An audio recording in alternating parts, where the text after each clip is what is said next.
नमस्कार, मी विशाल परदेशी. या बुलेटिनमध्ये आपलं सगळ्यांचं स्वागत. चला जाणून घेऊयात महत्त्वाच्या घडामोडी. सुरुवात करूयात पावसाबद्दलच्या बातमीने. लातूर जिल्ह्यातल्या उदगीर तालुक्यातील हकनकवाडी ते नाईक तांड्याला जाणारा रस्ता सततच्या पावसामुळे पाण्याखाली गेलाय. शालेय विद्यार्थ्यांना पाण्यातून जीव मुठीत घेऊन प्रवास करावा लागतोय, वाट काढावी लागते. नाईक तांडा इथले शालेय विद्यार्थी जे आहेत ते शाळा सुटल्यानंतर घरी जाताना त्यांना पाण्यातून जीव घेणा प्रवास करावा लागतोय. हकनकवाडी ते नाईक तांड्याला जोडणारा पूल पाण्याखाली गेल्यानं दोन गावांचा संपर्क देखील तुटलाय. त्यामुळे नेहमीच येतो पावसाळा असं आपण म्हणतो आणि यंदा जो पाऊस आहे तो जोरदार कोसळलेला आहे लातूरमधल्या हकनकवाडी ते तांड्यापर्यंत जर आपण बघितलं, नाईक तांड्यापर्यंत जो पूल होता तो पाण्याखाली गेल्यामुळे या विद्यार्थ्यांना शाळेत जाण्याकरता एका नदीतनं प्रवास करावा लागतोय. पाण्याची पातळी कुठल्याही क्षणी तिथे वाढू शकते आणि कोणत्याही प्रकारची जीवितहानी होण्याची दाट शक्यता आहे. पण हा जीवघेणा प्रवास आता हा पूल पाण्याखाली गेल्यामुळे या विद्यार्थ्यांना गेल्या 4 ते 5 दिवसापासून करावा लागतोय. पाऊस जोरदार कोसळतोय आणि त्यामुळे पाण्याची पातळी जी ती कमी होताना दिसत नाही. त्याच्यामुळे तिथला पूल जो आहे तो पाण्याखाली गेलेला आहे. त्यामुळे आपण जर पाहिलं तर मराठवाड्यात एक प्रकारे आभाळच फाटलंय आणि आभाळ फाटल्यामुळे लातूर असेल, नांदेड असेल, परभणी असेल. परभणीमध्ये तर आपण पाहिलं कालपर्यंत 3 गावं या 3 गावांचा आपापसातला संपर्क जो तो तुटलेला होता. याचं कारण असं की त्यांना जोडणारे रस्ते हे पाण्याखाली गेल्यामुळे तिथल्या ग्रामस्थांना या पाण्यातनं प्रवास करत पुढे जावं लागत होतं. अधिक तपशील आपण जाणून घेणार आहोत. आमचे लातूरचे प्रतिनिधी नितीन बनसोडे आपल्याबरोबर आहे. नितीन, पूल पाण्याखाली गेला पण पर्यायी रस्ता असणं आवश्यक आहे. या विद्यार्थ्यांना जीवघेणा प्रवास करावा लागतोय, काय माहिती याबद्दल?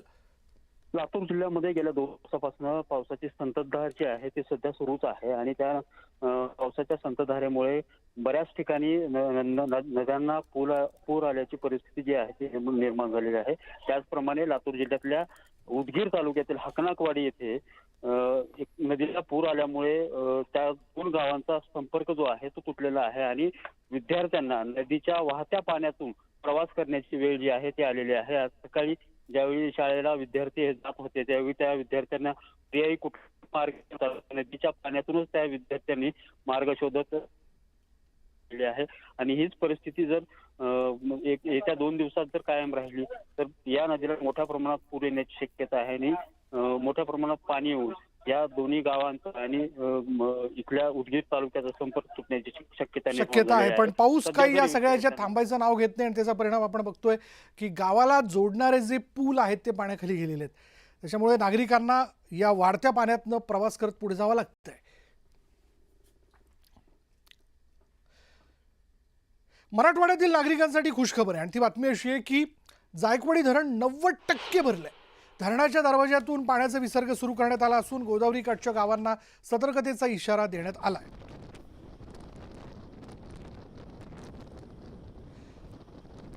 त्यामुळे मराठवाड्यामध्ये नेहमीच आपण जर पाहिलं तर एकीकडे राज्यामध्ये वेगवेगळ्या ठिकाणी पाऊस पडत असतो. मग तो विदर्भ असेल, कोकण असेल किंवा उत्तर महाराष्ट्र असेल. पण बऱ्याच वेळेस मराठवाड्यात काही ठिकाणी जे ते पाऊस पडताना दिसत नाही, पाऊस होत नाही आणि त्यामुळे पाण्याची पातळी जी धरणातली ती वाढली नसल्या कारणानं इतर म्हणजे नदी जोड या प्रकल्पाच्या माध्यमातून आपण जर पाहिलं पाणी जे ते या धरणामध्ये सोडावं लागतं आणि हे पाणी आणावं लागतं. पण आता जी बातमी आपल्याला कळते की सतत पडणाऱ्या पावसामुळे छत्रपती संभाजीनगरमधलं जायकवाडी धरण जे आहे ते 90% भरलंय. त्यामुळे पिण्याचा आणि शेतीच्या पाण्याचा प्रश्न जो सुटलेला असं म्हणावं लागेल. अधिक तपशील आपण जाणून घेणार आहोत. आमचे प्रतिनिधी सिद्धार्थ गोदाम आत्ता क्षणाला आपल्याबरोबर आहेत. सिद्धार्थ, दरवेळी जर आपण पाहिलं तर एकीकडे पाऊस जोरदार कोसळत असतो पण मराठवाड्यात काही भाग जे ते अवर्षित राहतात आणि खास करून धरण क्षेत्रात पाऊस झालेला नसतो. डेड स्टॉक बघायला मिळतो. पण यंदा तशी परिस्थिती नाही आहे. खुशखबर म्हणायची का?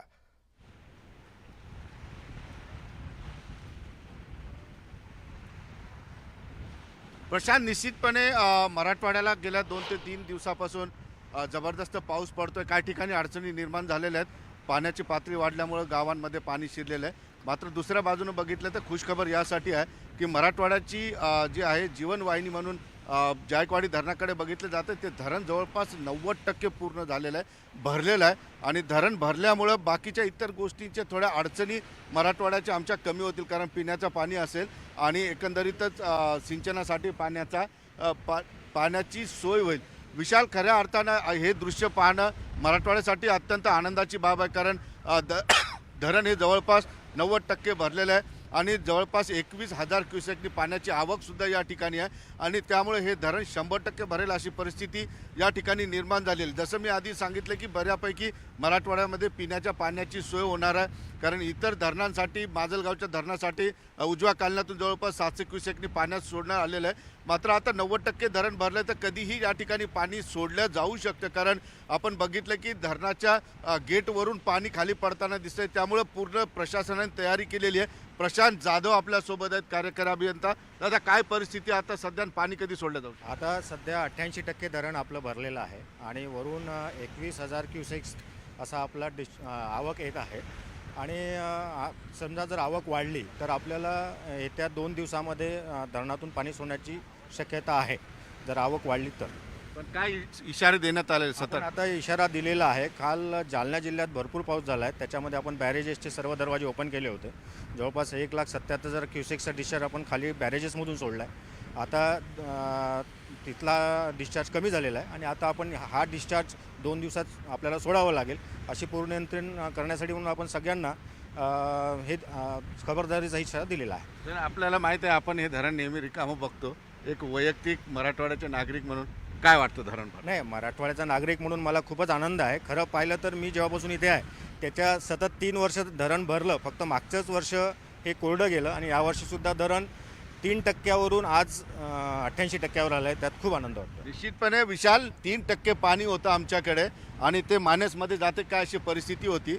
मात्र नाशिकच्या भागामध्ये पाऊस पडला असेल आणि आता 2 ते 3 दिवसापासून मराठवाड्याच्या याच्यामध्ये पाऊस पडत असल्यामुळं पाण्याची आवक वाढलेली आहे. खुशखबर आहे, काही ठिकाणी अडचणी निर्माण झालेल्या आहेत, पण मराठवाड्याची लोक हे भरलेलं धरण बघून थोड्या बहुत अडचणीला विसरायला तयार आहेत, कारण पुढच्या 1 ते 1.5 वर्षाची पिण्याच्या पाण्याची सोय आणि शेतीची सोय झालेली आहे. विशाल, धन्यवाद सिद्धार्थ या सगळ्या माहितीबद्दल. त्यामुळे मराठवाड्यात पैठण धरणाच्या माध्यमातून आपण पाहतोय की पिण्याच्या पाण्याचा प्रश्न, त्याचबरोबर शेती, सिंचन, शेतीसाठी लागणारं पाणी, या सगळ्या दृष्टीने समस्या जी ती सुटलेली आहे. कारण पैठणमधलं म्हणजे जायकवाडी धरण जे आहे ते 90% भरलं आहे.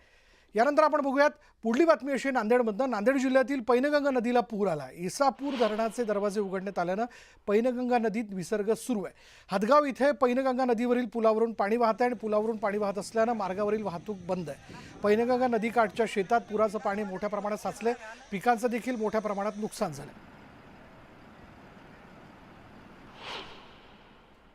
गेल्या 2 दिवसापासून नांदेड आणि हिंगोली जिल्ह्यामध्ये मुसळधार पाऊस सुरू आहे. मुसळधार पाऊस सुरू असल्याने हिंगोली जिल्ह्यातील इसापूर धरणाचे दरवाजे उघडण्यात आलेले आणि परिणामी जी पैनगंगा नदी आहे त्या नदीला पूर आलेला आहे. आता आपण आहोत नांदेड जिल्ह्यातील हदगाव या तालुक्यामध्ये. हदगाव तालुक्यातून ही पैनगंगा नदी जी ती वाहते आणि त्या नदीला पूर आलेला आहे. आणि हा जो मार्ग आहे, हा मार्ग आहे नांदेड, तुळजापूर, नागपूर. आणि आता आपण आहोत हदगाव या तालुक्यामध्ये. हदगावहून उमरखेडकडे जाणारा हा मार्ग आहे आणि या मार्गावरती एक जो पूल आहे पैनगंगा नदीवरती, या पुलावरून मोठ्या प्रमाणामध्ये पाणी वाहत आहे. सकाळपासून हे पाणी वाहत आहे. त्यामुळे नांदेडहून नागपूरकडे जाणारी, नागपूरहून नांदेडकडे येणारी वाहतूक जी आहे ती पूर्णपणे बंद करण्यात आली आहे. विशेष म्हणजे हा जो राष्ट्रीय महामार्ग आहे त्यात आपण पाहतो की पुलाचं इथं एक काम सुरू आहे. मात्र गेल्या 8 वर्षापासून पुलाचं काम पूर्ण झालेलं नाही आहे. त्यामुळे हा जो पहिल्याचा जो जुना पूल आहे त्या पुलावरून नेहमीच म्हणजे दर पावसाळ्यात अशा पद्धतीने पुलावरून पाणी वाहते आणि ही वाहतूक जी आहे ती पूर्णपणे बंद असते.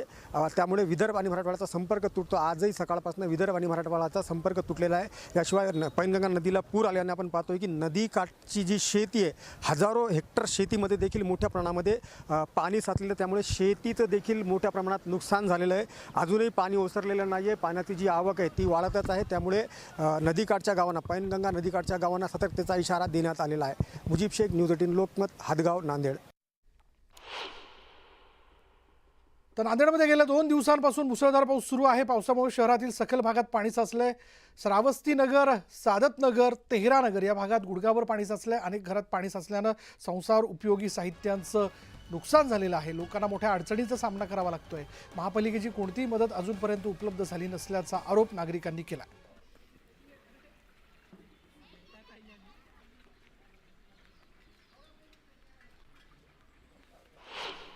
नगरमध्ये राहतो. 2 दिवसापासून आमच्या घरामध्ये पाणी शिरलेलं आहे.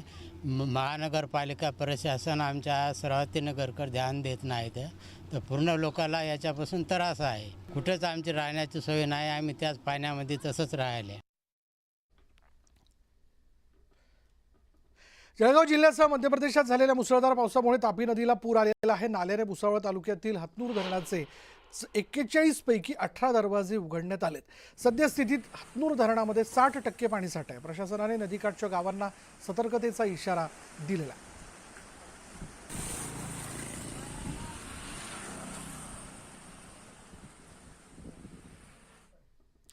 तर धाराशिव जिल्ह्यातील पर्यटन स्थळ म्हणून प्रचलित असलेल्या येडशी इथल्या रामलिंगचा धबधबा प्रवाहित झालाय. धबधब्याकडे जाताना पर्यटक आणि नागरिकांनी काळजी घेण्याचं आवाहन रामलिंग मंदिर संस्थांनी केलेलं आहे.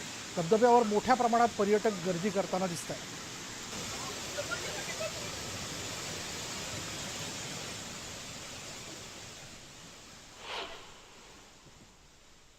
चंद्रपूर जिल्ह्यातील वर्धा नदीच्या पाणी पातळीत मोठी वाढ झाल्यानं महामार्गावरील वाहतुकीला फटका बसलाय. राजुरा बल्लारपूर राष्ट्रीय महामार्ग आणि चंद्रपूर भोयगाव गडचांदूर राज्यमार्ग वाहतुकीसाठी बंद झाला. मराठवाडा आणि यवतमाळ जिल्ह्यात मोठ्या प्रमाणात पाऊस झाल्यानं पैनगंगा नदीच्या पाणी पातळीत मोठी वाढ झाली आणि त्यामुळे वाहतुकीला फटका बसलाय. दरम्यान नदीकाठच्या भागातील शेकडो हेक्टर शेत जमिनीवरील पीक पुराच्या पाण्यात बुडालेली आहेत आणि वाहतूक ठप्प झाल्यानं मालवाहतूक करणारी वाहनं वर्धा नदीच्या दोन्ही काठांवर अडकली आहेत. पुढील पोलीस प्रशासनाने विविध ठिकाणी बॅरिकेड्स लावून मार्ग बंद केलेले आहेत. या संदर्भात अधिक माहिती देत आहेत आमचे प्रतिनिधी हैदर शेख. चंद्रपूर जिल्ह्यात मागील 24 तासापासून पाऊस नाही आहे, पण पूर परिस्थिती उद्भवलेली आहे. आपण सध्या भोयगाव मार्गाच्या पुलावर आहोत. हा पूल जो आहे तो पूर्णपणे पाण्याने वेढलेला आहे. वर्धा नदी जी वाहत आहे त्या वर्धा नदीच्या संपर्कात जितके पूल आहे ते पूल सगळे सध्या पाण्याखाली आहेत आणि भोयगाव मार्ग असो की चंद्रपूर राजुरा मार्ग असो हे दोन्ही पूल पाण्याखाली असल्यामुळे वाहतूक ठप्प झालेली आहे आणि त्याच्यामुळे आजूबाजू त्याच्याकडे वाहनांच्या रांगा लागलेल्या आहे. आणि दुसरी महत्वाची गोष्ट, ज्या चंद्रपूर शहरातल्या ज्या नद्या आहेत इरई असो किंवा झरपट याही फुगल्या आहे. काही वेळ तास पुन्हा जर असाच पाणी वाढत राहिला तर शहरातल्या काही जे वस्त्या आहेत त्या वस्त्यांमध्ये पाणी शिरण्याची फार दाट शक्यता आहे. सध्या तरी पाऊस नसल्यामुळे पण अलर्ट दिलेला आहे. प्रशासनात देखील अलर्ट दिलेला आहे की जे जवळपास नदीच्या जवळपास जे लोक राहतात त्यांनी तिथले घर जे आहेत ते खाली करण्यासाठी प्रशासनाने सुद्धा सांगितलेले आहे. परंतु सध्या पाऊस नसल्यामुळे आणि इरई धरणाचे जे दरवाजे ते उघडल्या नसल्यामुळे सध्या तरी पूर परिस्थिती नाही, पण काही तासात ही पुन्हा परिस्थिती निर्माण होऊ शकते. हैदर शेख, न्यूज 18 लोकमत, भोयगाव, चंद्रपूर. अहमदनगर जिल्ह्यात सर्वदूर पाऊस झाल्यानं शेतकरी वर्गात आनंदाचं वातावरण आहे. पावसामुळे खरीप पिकांना जीवदान मिळालंय. नगरसह नाशिक जिल्ह्यातील धरणंही ओसंडून वाहत असल्यानं यंदा पाण्यासाठी मराठवाडा विरुद्ध नगर, नाशिक असा संघर्षही मिटलाय. अहमदनगर जिल्ह्यामध्ये काल संध्याकाळपासून सर्वदूर पाऊस कोसळतोय. त्यामुळे शेत शिवारं जी आहेत ती पाण्यानं ओसंडून वाहत आहेत. मी अशाच एका शेतावरती आलोय. राहाता तालुक्यामध्ये आपण जर चित्र बघितलं तर शेतामध्ये जे पाणी आहे ते खळखळून वाहताना दिसतंय. काल संध्याकाळपासून सगळ्या तालुक्यांमध्ये पाऊस कोसळतोय, ज्यामध्ये राहाता असेल, श्रीरामपूर असेल, कोपरगाव असेल, अकोले असेल किंवा दक्षिण नगर जिल्हा असेल, सगळीकडे पाऊस कोसळतोय. त्यामुळं खरीप उत्पादक जे शेतकरी आहेत यांना मोठा दिलासा मिळालेला आहे. गेल्या काही दिवसांपासून पावसाची प्रतीक्षा होती, त्यामुळं लाखो हेक्टरवरती जी कापूस असेल, सोयाबीन असेल याची जी पेरणी केलेली आहे ही पेरणी वाया जाते की काय अशी जी चिंता आहे ती शेतकऱ्यांना लागलेली होती. आता मात्र ती चिंता कुठेतरी दूर झाल्याचं चित्र आहे. सगळीकडे पाऊस कोसळतोय, त्यामुळं खरीपाला जीवदान मिळालेलं आहे. तर दुसरीकडे जिल्ह्यातली जी धरणं आहेत त्यामध्ये मुळा धरण असेल, भंडारदरा असेल किंवा निळवंडे धरण असेल हे देखील ओसंडून वाहत आहेत. त्यामुळं त्या धरणातनं जे पाणी आहे ते जायकवाडीच्या दिशेने झेपावतंय. तर नाशिक मधली जी धरणं आहेत ती देखील भरली आहे. त्यामुळं जायकवाडी धरणामध्ये आता 90% जास्त पाणी साठा झालाय. गेल्या वर्षी नगर नाशिक विरुद्ध मराठवाडा असा संघर्ष बघायला मिळालेला होता. नगरच्या धरणांमधनं पाणी सोडावं लागलं होतं. यावेळी मात्र नगर नाशिकची धरणं भरली आणि मराठवाड्यातलं जायकवाडी धरण देखील भरत आहे. त्यामुळं मराठवाड्यामध्ये देखील आनंद आहे आणि नगर जिल्ह्यामध्ये देखील आनंदाचं वातावरण बघायला मिळत आहे. हरीश दिमोटे, न्यूज 18 लोकमत, अहमदनगर. दुसरीकडे मराठवाड्यातल्या हिंगोलीत पावसानं थैमान घातलंय. मुसळधार पावसामुळे कळमनुरी तालुक्यातील देवजना इथल्या कयाधू नदीला पूर आलाय आणि या पुरात अडकलेल्या 16 जणांची सुखरूप सुटका करण्यात आली. अद्यापही या ठिकाणी काही नागरिक अडकून पडलेले असून त्यांच्या सुटकेसाठी शर्थीचे प्रयत्न सुरू आहेत.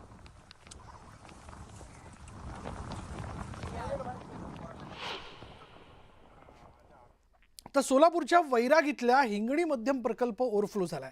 बार्शी तालुक्यात पावसाने दमदार हजेरी लावल्यानं या ठिकाणी असलेली राम नदी आणि भोगावती नदीला पूर आल्यानं हिंगणी प्रकल्प ओव्हरफ्लो झालाय। वैरागसह अनेक गावात शेती पिण्याच्या पाण्याचा प्रश्न मिटलाय, त्यामुळे शेतकऱ्यांमध्ये आनंदाचं वातावरण निर्माण झालंय। दरम्यान मुसळधार पावसामुळे हिंगणी आणि वैराग रस्ता वाहतुकीसाठी बंद झाला।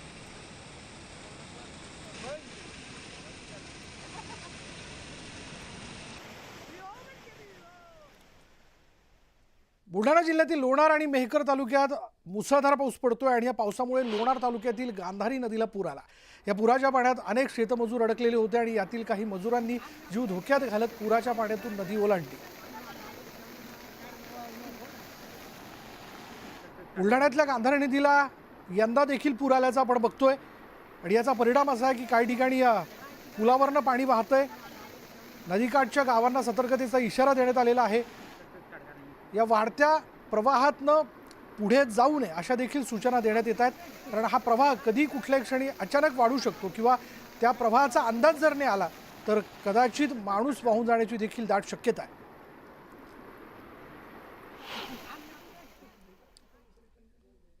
बुलढाण्याच्या मोताळा तालुक्यातील राजूर घाटाच्या मध्यभागी असलेल्या खौरखेड गाव जे आहे ते समस्यांचे विळख्यात सापडले आहे। गावात अनेक मूलभूत नागरी सुविधांचा अभाव आहे, त्यामुळे नागरिकांचं आरोग्य धोक्यात आलंय। संपूर्ण गावात एकच विहीर आहे आणि गावाबाहेर जाताना नदीपात्र ओलांडून जावं लागतंय। नदी खोलीकरणासाठी नदीच्या पाण्याचा प्रवाह वाढला की वाहत्या पाण्यातून नदी पार करावी लागते। नदीवर ये जा करण्यासाठी अत्यावश्यक पुलाची मागणी गावकऱ्यांनी वेळोवेळी संबंधितांकडे केली। इतकंच नाही तर गावाला रस्ते नाही, पुरेशी लाईट नाही, रस्ते नसल्यामुळे एसटी नाही, विद्यार्थिनींची शिक्षणासाठीही ससे हुलपट होते। शासन प्रशासनाला निवेदन तक्रार देऊन देखील दखल घेतल्या जात नाही आणि त्यामुळे ग्रामस्थ संतप्त झालेत।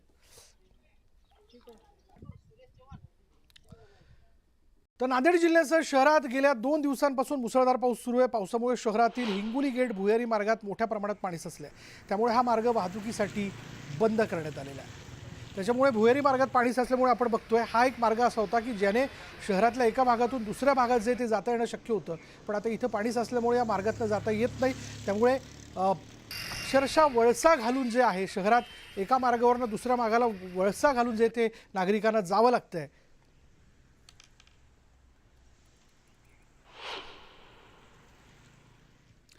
तर मुसळधार पावसामुळे बीडमधील बिंदुसरा धरण ओसंडून वाहत आहे आणि याच धरण परिसरात काही तरुण स्टंटबाजी करत असल्याचं पाहायला मिळालं। काही हुल्लडबाज साडव्यावर जाऊन रील बनवत असल्याचं समोर आलं, यामुळे या ठिकाणी दुर्घटना होण्याची भीती व्यक्त केली जाते। तर या ठिकाणी सुरक्षा रक्षक नसल्यानं एखादा अपघात घडल्यानंतर प्रशासनाला जाग येणार का असा सवाल उपस्थित केला जातो।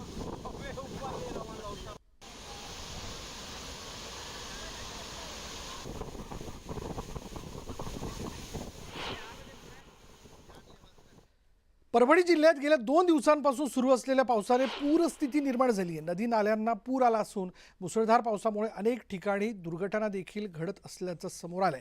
परभणीतली परिस्थिती आपण बघतोय, म्हणजे मराठवाड्यात जर आपण पाहिलं नांदेड, परभणी, हिंगोली हा जो एकूणच जो सगळा परिसर आहे तिथे गेल्या 4 ते 5 दिवसापासून जोरदार पाऊस कोसळतोय। पावसाने उसंत घेतलेली नाहीये। दिवसा काही वेळेला काही अर्धा पाऊण तासासाठी पाऊस थांबला असेल, पण पुन्हा एकदा पाऊस जो वेग धरतो तो जोरदार कोसळताना दिसतो। त्याच्यामुळे परभणीतल्या भागाला आपण बघतोय नदी नाल्यांना तिथे पूर आलेला आहे।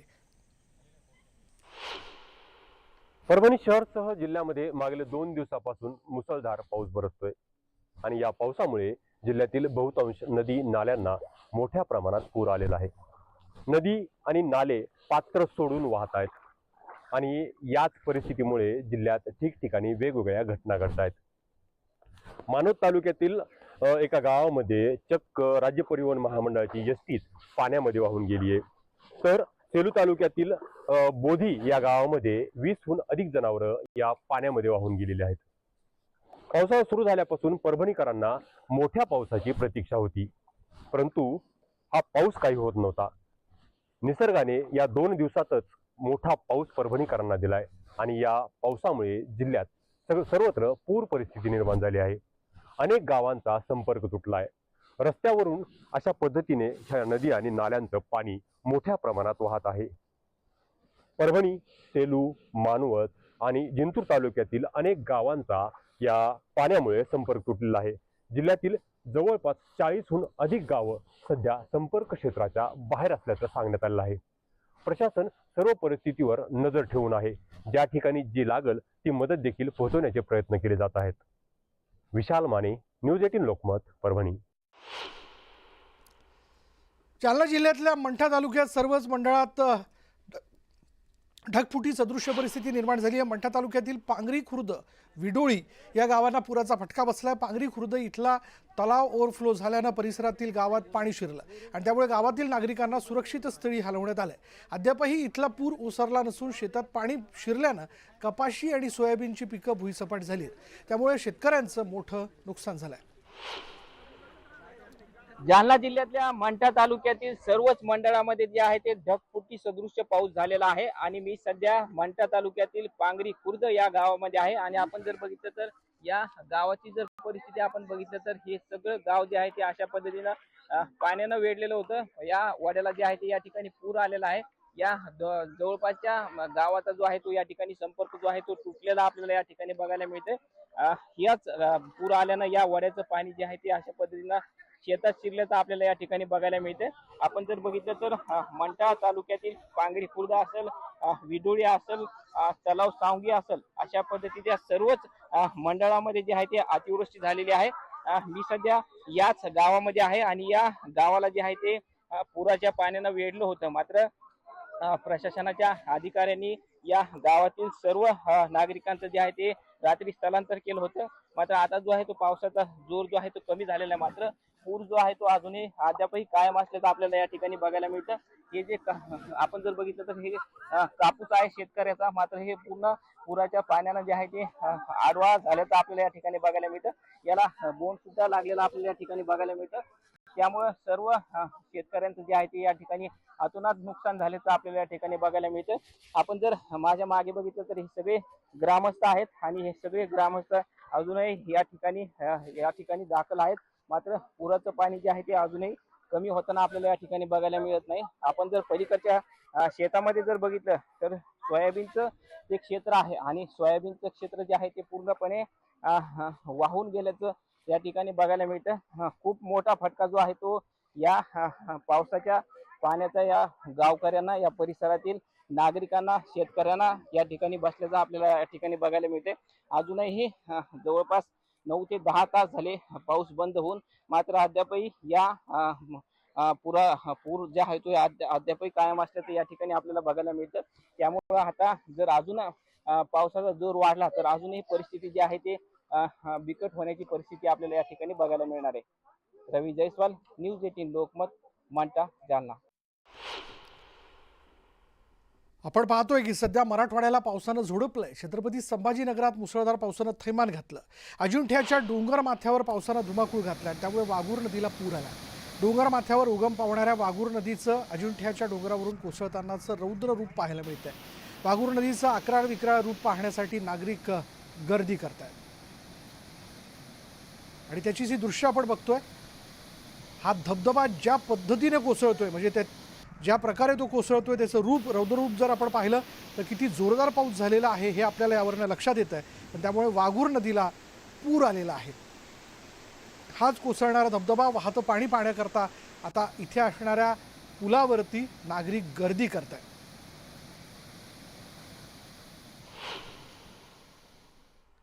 हिंगोलीत मुसळधार पाऊस झाल्यानं शहरातील अनेक वस्त्यांमध्ये पाणी शिरलं होतं. पुराचं पाणी घरांमध्ये शिरल्यामुळे नागरिकांच्या घरातील संसार उपयोगी जे साहित्य आहे, त्यात धान्य असेल, मग घरातलं फर्निचर असेल, त्याचं मोठ्या प्रमाणात नुकसान झालं. पाणी ओसरल्यानंतर आता नागरिक आपापल्या घराची स्वच्छता करताय, पण घरात आलेल्या या पाण्यामुळे जे नुकसान झालेलं आहे ते उघड्या डोळ्याने तिथल्या स्थानिकांना बघावं लागतंय. अगदी काही ठिकाणी तर गुडघाभर चिखल साठलेला आहे. हा सगळा गाळ बाहेर काढण्याचं काम या नागरिकांना इथे करावं लागतंय, कारण हे बघण्याशिवाय दुसरा पर्याय त्यांच्याकडे उरलेला नाहीये. हिंगोली जिल्ह्यात परवा मध्यरात्रीपासूनच मुसळधार पावसाला सुरुवात झाली आणि या पावसाने जे आहे ते मोठा हाहाकार उडवला. हिंगोली शहरातील अनेक वस्त्यामध्ये जे आहे ते पाणी शिरलं होतं. त्याचबरोबर जिल्ह्यातील अनेक नद्या आणि ओढ्यांना पूर आला, मोठी नुकसान झाली आहे. सध्या मी हिंगोलीतील बांगरनगर या भागामध्ये आहे आणि काल जर आपण या भागामध्ये पाहिलं तर या भागामध्ये मोठ्या प्रमाणात जो आहे ते पूर्णपणे पाणी शिरलं होतं आणि या भागातील अनेक घरामध्ये पाणी शिरल्यामुळे नागरिकांच्या संसाररूपी साहित्याचं, अन्नधान्याचं मोठ्या प्रमाणात नुकसान झालं. आपण बघतोय की सध्या थोडासा पाऊस थांबलाय आणि पाणी ओसरल्यानंतर जे आहे ते नागरिक आपापल्या घराची स्वच्छता करत आहेत. किती मोठ्या प्रमाणात या घरामध्ये हा सगळा गाळ साचलेला आहे आणि या गाळामुळे जे आहे ते संपूर्ण थर साचला गेलाय आणि हे सगळी स्वच्छता नागरिकांकडून सुरू आहे. बांगरनगर भागामधील जे घरं आहेत त्या घरामध्ये हे सगळं पाणी शिरलं होतं. या भागातील दुकानांमध्ये, घरांमध्ये पाणी शिरल्यामुळे मोठ्या प्रमाणात नुकसान झालं आहे. नागरिकांना आता हा सगळा गाळ, ही सगळं माती, ही सगळं काढण्याची आता ही कसरत करावी लागत आहे आणि यामुळे आता रोगराई देखील पसरण्याची शक्यता निर्माण झाली आहे.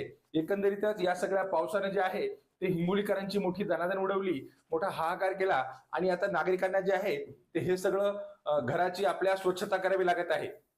मनीष खरात, न्यूज 18 लोकमत, हिंगोली. काय